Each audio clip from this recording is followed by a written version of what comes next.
आज का जो मेरा वीडियो का टॉपिक है, पक्षियों को खाने में क्या देना चाहिए और क्या नहीं देना चाहिए। और उम्मीद करता हूं कि आप इस वीडियो को शुरू से लेकर लास्ट तक आप देखेंगे। देखिए, पक्षियों में मोस्टली क्या होते हैं, पैराकिट्स में जितने भी तोते होते हैं, पिजन्स होते हैं, कबूतर होते हैं, दोनों की डाइट थोड़ा डिफरेंट होती है।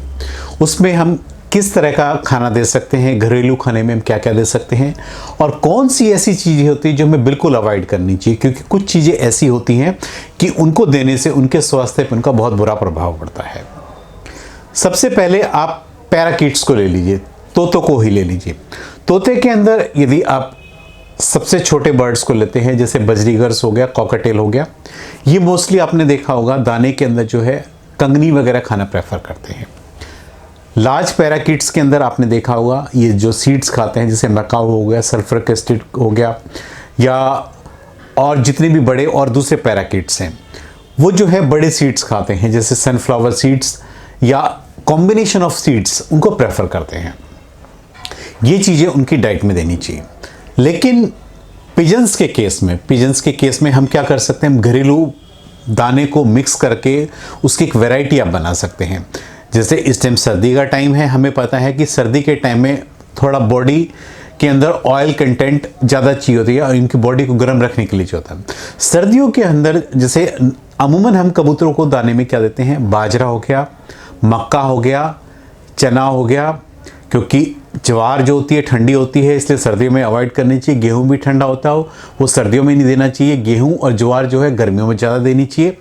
इस टाइम हमें जो है कबूतरों को दाने के अंदर सरसों के दाने देने चाहिए।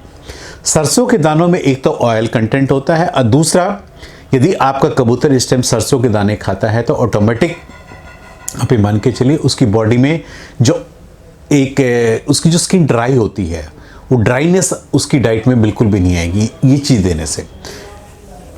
अब पैराकिट्स में आता है कि सीड्स की परसेंटेज कभी भी देखिए, बहुत से लोग मैंने देखा है वो अपने बर्ड्स को 100% जो है सीड्स की डाइट पे डाल देते हैं, लेकिन उसका जो साइड इफ़ेक्ट जो देखने को मिलता है, उसका साइड इफ़ेक्ट देखने को क्या मिलता है, आपको पता है कि जितने भी सीड्स होते हैं इनमें फैट परसेंटेज ज़्यादा होता है। यानी आपने 100% यदि सीड्स के अलावा अपने बर्ड्स को खाने में कुछ भी नहीं दिया तो आपका बर्ड्स जो है फैटी होना शुरू हो जाएगा। फैटी होने से यानी उसका वेट बढ़ना शुरू हो जाएगा, और कई बार इसमें होता है फैटी लीवर, यानी लीवर के ऊपर जो है फैट डिपॉजिट हो जाता है, और वो एक ऐसी कंडीशंस हो जाती है जब कि लीवर में कोई ना कोई एबनॉर्मलिटीज़ आपको देखने को मिल जाती है। इसलिए पैराकिट्स में स्पेशली जो आपने सीड्स की जो परसेंटेज रखनी है, 30% उसकी डाइट किससे ज़्यादा नहीं रखना चाहिए। यानी आप ये मान के चलिए कि 30% आपने सीड रखना चाहिए, बाकी जो 70% हैं फ्रूट्स और वेजिटेबल्स आपने रखने चाहिए। अब फ्रूट्स और वेजिटेबल्स कौन कौन से होने चाहिए, उसमें भी आपको जो अपने डाइट प्लान पैराकिट्स में स्पेशली इस तरीके से बनाना चाहिए कि ऑल्टरनेटिव होना चाहिए, क्योंकि आपको पता है कि बर्ड्स बड़े चूजी होते हैं, एक चीज़ को खाते खाते बोर हो जाते हैं। यानी आप अपना टाइम टेबल इस तरीके से सेट कीजिए। सीड्स तो आपने एक बाउल में डाल करके दे दीजिए। अब बारी आती है फ्रूट्स की। फ्रूट्स जितने भी सीजनल्स होते हैं, जैसे फ्रूट्स में अमूमन क्या होता है, पैराकिट्स जितने भी होते हैं अमरूद पसंद करते हैं, एप्पल्स होते हैं। सेब को हमेशा छिलका उतार करके और उसके सीड्स निकाल करके देना चाहिए। टमाटर हो गया, हरी मिर्च हो गई, और फ्रूट्स में क्या है, हम ग्रेप्स दे सकते हैं, बनाना दे सकते हैं, और सीजनल जितने भी फ्रूट्स होते हैं जो भी सीज़न के हिसाब से होता है आप दे सकते हो, कोई दिक्कत नहीं है। अब बात आती है वेजिटेबल्स में, सब्जियों के अंदर आप अपने पैराकिट्स को क्या है, हरी मिर्च दे सकते हैं, टमाटर दे सकते हैं, खीरा दे सकते हैं, चुकंदर आप दे सकते हैं, और एक फ्रूट्स में आप जो है अनार भी आप दे सकते हो, वो भी जो है बर्ड्स काफ़ी पसंद कर सकते हैं। सब्जियों के अंदर जो है मटर को आप साबुत भी डाल सकते हैं, मटर्स को जो छील करके भी आप दे सकते हैं। दूसरा, एक पैराकिट्स के केस में, तोतों के केस में आपको करना चाहिए कि आपकी बर्ड्स की चोंच हमेशा रेगुलर प्रॉपर एक शेप में रहे। तो आपने नेचर के अंदर देखा होगा ये अपनी चोंच को हमेशा पेड़ के ऊपर घिसते रहते हैं, और ये चीज़ें हम घरों में प्रोवाइड नहीं कर पाते हैं। इसलिए यदि आपके पास शुगर केन यानी गन्ना अवेलेबल है, तो गन्ने को छील करके यदि हम उनके केज के अंदर प्रोवाइड कर देते हैं तो ऑटोमेटिक देखेंगे कि आपका जो पैराकिट्स होते हैं, तोते वगैरह होते हैं, उसको काफ़ी एंजॉय करते हैं, उसको उसमें बिजी भी रहते हैं, और उनकी जो बिजी रहने से क्या होगा, उसको उसकी जो शेप्स हैं उनकी बीक की, ऊपर वाली बीक का साइज बढ़ता नहीं है। और जब माउथ की रेगुलर एक्सरसाइज होगी, उनकी च्यूइंग कैपेसिटी अच्छी होगी, वहाँ सेलिवेशन एक्सेस में होगा, उससे उनका डाइजेशन प्रॉपर होगा। तो इस तरीके से बजरीगर के केस में, कॉकटेल के केस में, वेजिटेबल्स में हम प्रेफर जो करते हैं, क्योंकि जिनको जो खूब पसंद है, आप धनिया पत्ता, मेथी पत्ता आप दीजिए एक बाउल में डाल करके। ये जो है बर्ड्स इस तरह के ग्रीन लीफी वेजिटेबल्स को बहुत पसंद करते हैं। दूसरा जो है शिमला मिर्च, यदि आप प्रेफर करेंगे वेजिटेबल्स में, उसमें कैल्शियम और विटामिन ए काफ़ी अधिक एक्सेस में होता है। यदि आप उसको छोटे छोटे पीसेस में करके देंगे और आपका बर्ड्स खाता है तो विटामिन ए की पूर्ति हो जाएगी। विटामिन सी और जितने न्यूट्रिएंट्स हैं इन सब सब्जियों में होते हैं। इनको देने से यदि आप रेगुलर देंगे तो देखेंगे कि आपके बर्ड्स बिल्कुल हेल्दी रहेंगे, उनके फर जो है बिल्कुल शाइनिंग करते मिलेंगे, यानी उनके जो नेचुरल कलर है उनमें किसी भी प्रकार की डलनेस आपको देखने को नहीं मिलेगी। कबूतरों के केस में हमेशा जो है, हमेशा ही करना चाहिए कि जो सीड्स हमेशा कॉम्बिनेशन मिक्स करके देना चाहिए। एक सीड्स का भी मत रखिए कि आप हमेशा केवल बाजरा ही बाजरा दे रहे हो, दूसरा सीड्स आप दे नहीं रहे हो। बाजरे के साथ आप मक्का मिक्स रखिए, उसमें चना भी मिक्स रखिए। गर्मियों के अंदर आप बाजरे की क्वांटिटी कम कर दीजिए, उसमें ज्वार गेहूं की क्वांटिटी आप बढ़ा दीजिए, क्योंकि वो चीज़ ठंडी होती है। दूसरा, आप कई बार क्या कर सकते हो, अंकुरित करके भी यदि आप अपने बर्ड्स को देते हो, क्योंकि अंकुरित करने से यदि बर्ड्स उसको लेता है, अंकुरित होने से वो क्या है, उसमें प्रोटीन्स काफ़ी अधिक हो जाती हैं। उसमें चाहे आपके पैराकीट्स हो चाहे पिजन्स हो, यदि आप उसको थोड़ा अंकुरित करके देते हैं बर्ड्स को और बर्ड्स उसको खाता है तो बर्ड्स की हेल्थ के लिए काफ़ी अच्छा होता है। अब मार्केट के अंदर कौन कौन से फूड्स अवेलेबल है? मार्केट के अंदर आपने देखा होगा पैराकीट्स के अंदर अमेज़न के ऊपर बहुत सारे कंपनी प्रोडक्ट्स अवेलेबल हैं जो मल्टीपल सीड्स के पैकेट्स बनाते हैं। आप अपने पैरेट्स को वो पैकेट्स के ऑर्डर करके आप वो दे सकते हैं, ताकि उनका टेस्ट थोड़ा सा चेंज होते रहे, क्योंकि डिफरेंट कॉम्बिनेशन ऑफ सीड्स होगा उसमें। आपके बर्ड्स को चूज़ ये सीड्स की आप ये कह सकते हो, उसमें आप हो सकता है केवल खाली एक सनफ्लावर सीड्स दे रहे हो, 2-3 तरह के सीड्स, उसमें 6-7 तरह के जो सीड्स का कॉम्बिनेशन होता है। अब बर्ड्स अपनी पसंद के हिसाब से उसमें चूज़ करके खाता है। हर सीड्स के अंदर कोई ना कोई विटामिन से अमीनो एसिड्स होते हैं और बर्ड्स उनको अपनी पसंद के हिसाब से उनको सीजनली पसंद करके खाता है, और जो कि उसकी सेहत के लिए बहुत अच्छे होते हैं। इसलिए मार्केट का फूड भी प्रेफर करना चाहिए।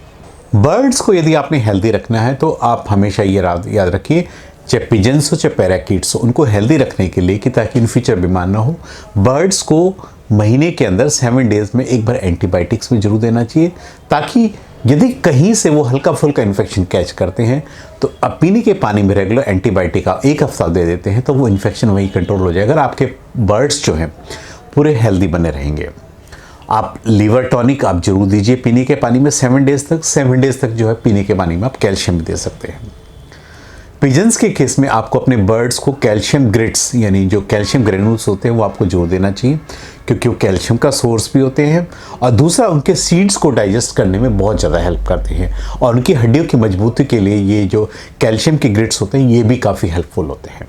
इसलिए एक जिस बाउल में आप सीड्स रखते हैं उसके साथ साथ एक बाउल के अंदर ये 0 नंबर मार्बल जो आता है कैल्शियम के ग्रिट्स आपको हमेशा वो रखना चाहिए। आप पैराकीट्स के केस में आपको पता है अफ्रीकन ग्रे पैरेट्स एक ऐसा पैरेट्स होता है जिसमें सबसे ज़्यादा कैल्शियम की रिक्वायरमेंट चाहिए होती है, यानी उसकी डाइट में हमें पर डे कैल्शियम देना ही देना होता है। यदि हम किसी कारणवश हम उसकी डाइट में कैल्शियम नहीं देते हैं तो उसकी डेफिशिएंसी सिम्टम्स आपको अपने अफ्रीकन ग्रे पैरेट्स में आपको देखने को मिलेंगे। जो आप ये कह सकते हो, ये जो कैल्शियम होता है लिक्विड फॉर्म में और पाउडर फॉर्म में होता है। पाउडर फॉर्म में आप उसको जो है उसके जो फ्रूट्स देते हैं फ्रूट्स के ऊपर स्प्रे करके दे सकते हो, या लिक्विड फॉर्म में आपके पास यदि कैल्शियम अवेलेबल है उसको पीने के पानी में आप उसको रेगुलर आप दे सकते हो। ये बहुत ज़रूरी होता है। दूसरा एक आपको चाहिए, क्योंकि बर्ड्स हमेशा केज में रहते हैं, आप उनकी हमेशा मान के चलिए, चाहे अब यदि आप किसी इंसान को भी एक कमरे के अंदर कैद करके रखेंगे, उसको कहीं बाहर जाने का मौका नहीं मिलेगा, तो इंसान भी जो है स्ट्रेस में आ जाता है। इसलिए एंटी स्ट्रेस मेडिसिन्स हमेशा अपने बर्ड्स और पिजन्स को हमेशा देना चाहिए।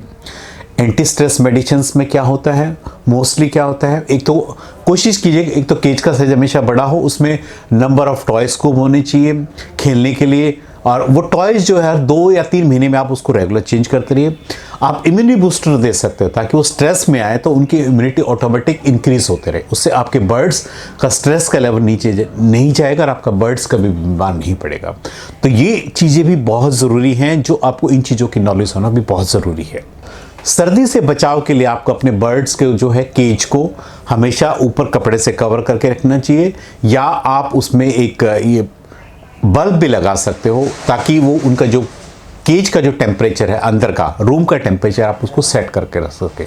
क्योंकि जब मौसम में बदलाव होता है उस टाइम में बहुत बर्ड्स बीमार होते हैं। यदि आप पहले से ही प्रिवेंशन रखेंगे, एक वेंटिलेशन होना चाहिए, यानी इतना ज़्यादा सफोकेशन भी ना हो कि उसमें सांस ना लिया सके, इसलिए एक एग्जॉस्ट फैन हमेशा होना चाहिए ताकि अंदर की, क्योंकि आपको पता है बर्ड्स के अंदर गर्मी बहुत ज़्यादा होती है। जब बर्ड्स बहुत ज़्यादा एक रूम के अंदर रहते हैं तो जो अंदर की एयर है काफ़ी पॉल्यूट टाइप का, ये अब आपके पास एग्जॉस्ट रहेगा तो अंदर की जो एयर की वेंटिलेशन के लिए आपका यदि एग्जॉस्ट रहेगा तो क्रॉस वेंटिलेशन होता रहेगा, फ्रेश एयर अंदर आती रहेगी, जो अंदर की जो एयर है वो बाहर जाती रहेगी, और वो बर्ड्स के लिए काफ़ी हेल्दी रहेगा। और आपके बर्ड्स रेगुलर इंटेक करेंगे फ्रेश एयर का तो बर्ड्स के लिए भी बहुत ज़्यादा हेल्दी होगा। एक, आप अपने बर्ड्स को जितनी बार दिन में पानी चेंज करेंगे सर्दियों के अंदर, हमेशा दिन में 3 से 4 बार कोसा गर्म पानी आप अपने बर्ड्स को 3 बार 4 बार जितनी बार भी चेंज करेंगे उतने देखेंगे कि आपका बर्ड्स मैक्सिमम पानी का इंटेक करेंगे, और जितना पानी का इंटेक होगा उतना आपका बर्ड्स हमेशा हेल्दी रहेगा। क्योंकि आपको पता है कि बर्ड्स की बॉडी जो होती है 70% जो है पानी से ही बनी होती है, और फ्लूइड का जो बैलेंस होता है ये बहुत ज़्यादा ज़रूरी होता है बर्ड्स में। क्योंकि जब हम कोई भी हीटिंग मटेरियल लगाते हैं, जैसे बल्ब लगाते हैं या रूम हीटर लगा देते हैं, उससे डिहाइड्रेशन होने के भी चांसेस रहते हैं। इसलिए पानी जितना ज़्यादा हम पिलाएंगे उतना ही आपका बर्ड्स भी हेल्दी रहेगा। ये छोटी छोटी बातें हैं लेकिन इनको ध्यान रखना बहुत ज़्यादा ज़रूरी होता है।